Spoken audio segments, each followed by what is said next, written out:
श्री स्वामी समर्थ. लक्ष्मी कोणाच्या घरातून निघून जाते? अर्थातच असे कोण आहेत जे धनवान असूनही कंगाल बनतात? दुसरा प्रश्न, कोणते पाप आहे ज्याला अनेक पिढ्यांना भोगावे लागते? मित्रांनो, आजची कथा खूपच ज्ञानवर्धक आणि जीवनात उपयोगी पडणारी आहे. तुम्हाला माझी विनंती आहे, तुम्ही हा व्हिडिओ, ही कथा शेवटपर्यंत ऐका. महाभारत तर आपल्या सर्वांनाच माहीत असेल. महाभारतामध्ये एका कुत्रीचे वर्णन केले गेले आहे. ती देवतांची कुत्री होती. कथा अशी आहे, राजा जन्मेजय त्याच्या भावासोबत कुरुक्षेत्रामध्ये यज्ञ करत होते. त्या यज्ञाच्या वेळी तिथे एक कुत्रा येऊन बसला. जन्मेजयाच्या भावांनी त्या कुत्र्याला पाहिलं आणि त्या कुत्र्याला मारून त्याला तिथून पळवून लावू लागले. तो बिचारा रडत तडत त्याच्या आईजवळ पोहोचला. आपल्या मुलाला रडताना पाहून कुत्र्याच्या आईनं विचारलं, बेटा, तू का रडत आहेस? कोणी तुला मारलं आहे? रडणाऱ्या कुत्र्याने त्याच्या आईला सांगितलं, आई, मला राजा जन्मेजयाच्या भावांनी मारलं आहे. आईनं विचारलं, बेटा, तू कोणता अपराध केला होतास का? कुत्र्याने सांगितलं, नाही आई, मी कोणताही अपराध केला नव्हता. मी त्यांच्या यज्ञाकडे सुद्धा पाहिलं नाही किंवा कुठल्या वस्तूला चाटले सुद्धा नाही. मला फक्त वास आला होता, त्यामुळे मी तिकडे गेलो आणि तिथे जाऊन बसलो होतो. मी असा कोणताही गुन्हा केला नव्हता आणि तरीसुद्धा त्यांनी मला खूप मारलं. मित्रांनो, मुलाचे बोलणे ऐकून त्या कुत्र्याच्या आईला खूप जास्त दुःख झालं, खूप वाईट वाटलं. ती म्हणाली, बेटा, एखाद्या निरपराधाला मारणं हा मोठा अपराध आहे आणि निश्चितच जन्मेजयाच्या भावांनी हा मोठा अपराध केला आहे आणि याचे फळ त्यांना भोगावेच लागेल. रागारागाने ती कुत्री जन्मेजयाच्या यज्ञात पोहोचली. तिथे जाऊन ती म्हणाली, हे बघा, तुम्ही माझ्या निरपराध मुलाला मारले आहे. त्याने तुमच्या कोणत्याही वस्तूला स्पर्श देखील केला नव्हता. ती कुत्री सारखी तिथे भुंकत होती आणि तिच्या मुलाला का मारलं याचे ती कारण विचारत होती, परंतु त्यांनी कोणतेही उत्तर दिलं नाही. तेव्हा त्या कुत्रीने त्यांना शाप दिला की तुमच्यावर अचानक एक मोठं भीतीदायक संकट येईल आणि त्याची तुम्हाला खूप जास्त भीती वाटेल. मित्रांनो, जन्मेजय खूपच दुःखी झाले. ते विचार करू लागले की हे काय झालं? आता या शापापासून आपल्याला कशी मुक्ती मिळणार? आता ते हस्तिनापुरात येऊन अशा एका ब्राह्मणाला शोधू लागले की जो त्यांना या शापापासून मुक्ती मिळवून देऊ शकत होता. तिकडे तो कुत्रा त्याच्या आईला विचारू लागला, आई, तू त्यांना शाप देऊन दंडित केला आहेस, परंतु जे लोक अशा प्रकारचे अपराध करत असतात त्यांच्या शरणामध्ये आलेल्यांना मारतात. अशा लोकांना शाप न देता कशा प्रकारे विनाश होत असतो, कसे ते लक्ष्मीहीन बनतात. तुमच्याकडे तर तपोबळ होतं, त्यामुळे तुम्ही शाप दिलेत, परंतु कलियुगात तर असे खूप कमी लोक असतील ज्यांच्याकडे तपोबळ असेल. मग अशा वेळी दुष्ट माणसाला ते शाप कसे देऊ शकतील? तेव्हा ती कुत्री म्हणते, बेटा, अशा लोकांसोबत नेहमी परमात्मा असतो. त्या लोकांना कशा प्रकारे त्यांच्या कृत्याची शिक्षा भोगावी लागते हे तू ऐक. मी तुला एक कथा सांगते. एके वेळी एक खूपच गरीब माणूस होता आणि एके दिवशी माता लक्ष्मी त्याच्यावर प्रसन्न झाली. मातेनं विचार केला की हा माणूस गरीब असल्यामुळे खूप जास्त दुःखी आहे. याला जर मी धनवान बनवलं तर हा सुखी बनेल. आणि हाच विचार करून माता लक्ष्मीने त्या गरीबाला एक चमत्कारी भांडं दिलं आणि त्या भांड्याची विशेषतः समजावून माता अंतर्धानात विलीन झाली. त्या गरीब माणसाने त्या भांड्याकडून खूप सारी धनदौलत मागितली.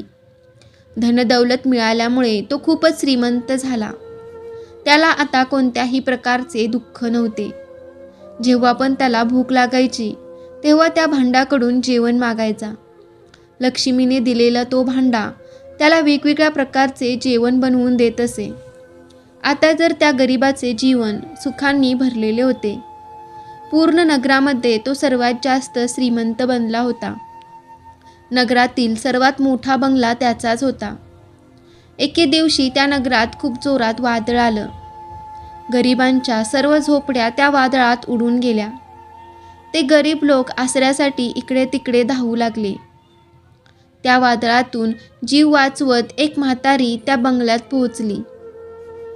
बंगल्यात त्या म्हातारीला पाहून तो माणूस एकदमच तिच्यावर ओरडला. म्हातारे, तू इकडे कुठे चालली आहेस? ती म्हातारी म्हणाली, अरे बाळा, बाहेर खूप वादळ वारा चालू आहे. मला काही वेळ तुझ्या या बंगल्यात राहू दे. वादळ वारा शांत झाला की मी इथून निघून जाईन. मित्रांनो, त्या म्हाताऱ्या आईने त्याला अनेकदा विनवण्या केल्या, परंतु तरीही तो माणूस ऐकत नव्हता. तो खूपच दृष्ट माणूस होता. त्याला त्या म्हाताऱ्या आईवर खूप जास्त राग आला व त्याने तिला धक्के मारून घराच्या बाहेर काढले. ती म्हातारी आई त्याच्याकडे फक्त एकच विनवणी करत होती की हा वादळ वारा शांत होऊ दे, पाऊस थांबू दे, मी लगेचच तुझ्या ह्या बंगल्यातून निघून जाईल. आता ह्या वादळ वाऱ्यात मी एकटी कुठे जाणार आहे?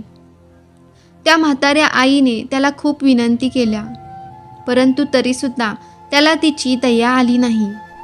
त्याने त्याच्या नोकरांना सांगितलं आणि त्या म्हाताऱ्या आईला घराबाहेर हाकलून दिलं.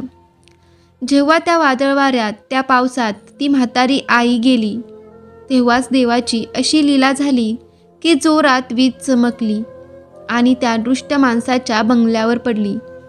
पूर्ण बंगला आता नेस्ताभूत झाला होता आणि त्याच्यामध्ये लक्ष्मी मातेनं दिलेलं त्याचं ते जादुई भांडंसुद्धा नष्ट झालं होतं.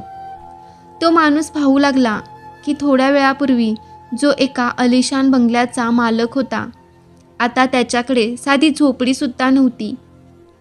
माता लक्ष्मीने प्रकट होऊन त्याला सांगितलं, हे दृष्ट माणसा, मी तुला दुःखी पाहून करुणेने तुला धनवान बनवलं, परंतु तू तर धनवान बनण्याच्या योग्यच नव्हता.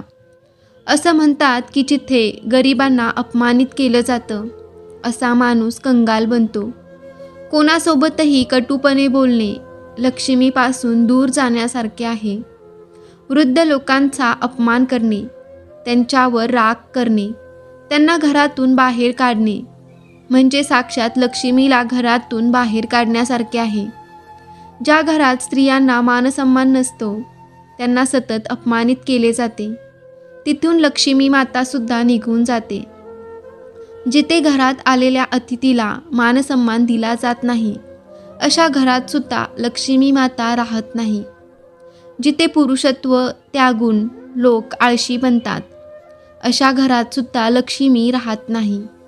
जे लोक गरिबांचे छळ करतात, परमेश्वर नेहमी अशा गरिबांच्या बाजूने छळ करणाऱ्यांना वेळच्या वेळी दंडित करत असतात. त्यानंतर कुत्र्याने कुत्रीला दुसरा प्रश्न विचारला, हे आई, असे कोणते पाप आहे ज्याला अनेक पिढ्यांना भोगावे लागू शकते? तेव्हा कुत्री म्हणाली, हे पुत्र, तुझ्या या प्रश्नाचे उत्तरसुद्धा तू लक्षपूर्वक ऐक की तो असा कोणता अपराध आहे ज्याला अनेक पिढ्यांना भोगावे लागते. पहिली गोष्ट तर धर्माविरुद्ध केलेलं कोणतेही कार्य पापाच्या श्रेणीत येतं आणि जे पाप कर्म मनुष्य स्वइच्छेने करतो त्याचे कुफळ दुप्पट असते. काही पापांचा परिणाम माणसांना लगेचच मिळतो आणि जर असं होत नसेल तर त्याला त्याच्या पापांचं फळ लगेच मिळत नसेल तर समजून जावे की त्याला त्याच्या ह्या कुकर्माचा महाभयानक परिणाम भोगावा लागणार आहे. त्याच्या त्या पापांचं फळ तो तर अनेक जन्म भोगणारच आहे. त्याचबरोबर त्याच्या पिढ्यांनासुद्धा ते भोगावे लागणार आहे. त्याच्या मुलांना, वंशजांना हे सर्व भोगावे लागत असते. जो मनुष्य असे पाप जाणून बुजून करत असतो, जसं की कोणाच्या बाळाला मारणे, गर्भात वाढणाऱ्या शिशूची हत्या करणे, एखाद्या वेळेला घाबरलेल्या किंवा शरणात आलेल्याला मारणे, स्त्रीची हत्या करणे, गोमातेची हत्या करणे, विष देऊन मारणे हे अपराध जघन्य म्हणून ओळखले जातात.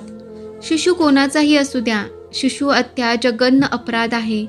जर हे अपराध नकळत झाले असतील तर मनुष्याला स्वतःला त्याच्या पापाचे फळ भोगावे लागते.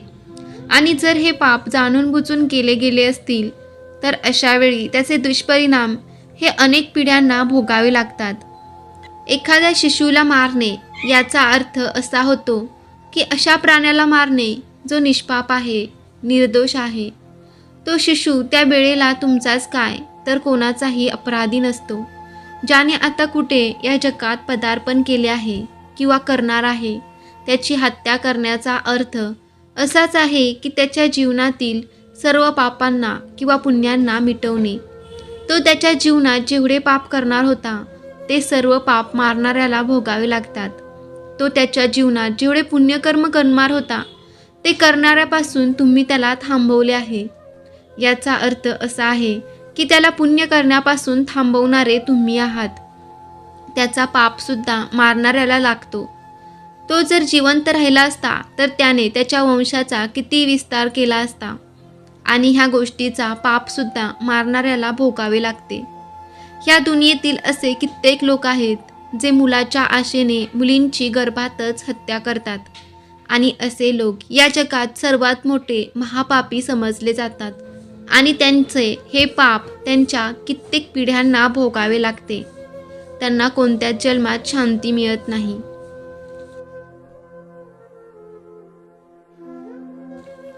श्री स्वामी समर्थ. तुम्हाला हा व्हिडिओ आवडला असेल तर व्हिडिओला लाईक करायला विसरू नका. असेच नवीन नवीन कथा ऐकण्यासाठी आपल्या चॅनेलला सबस्क्राईब करा. धन्यवाद.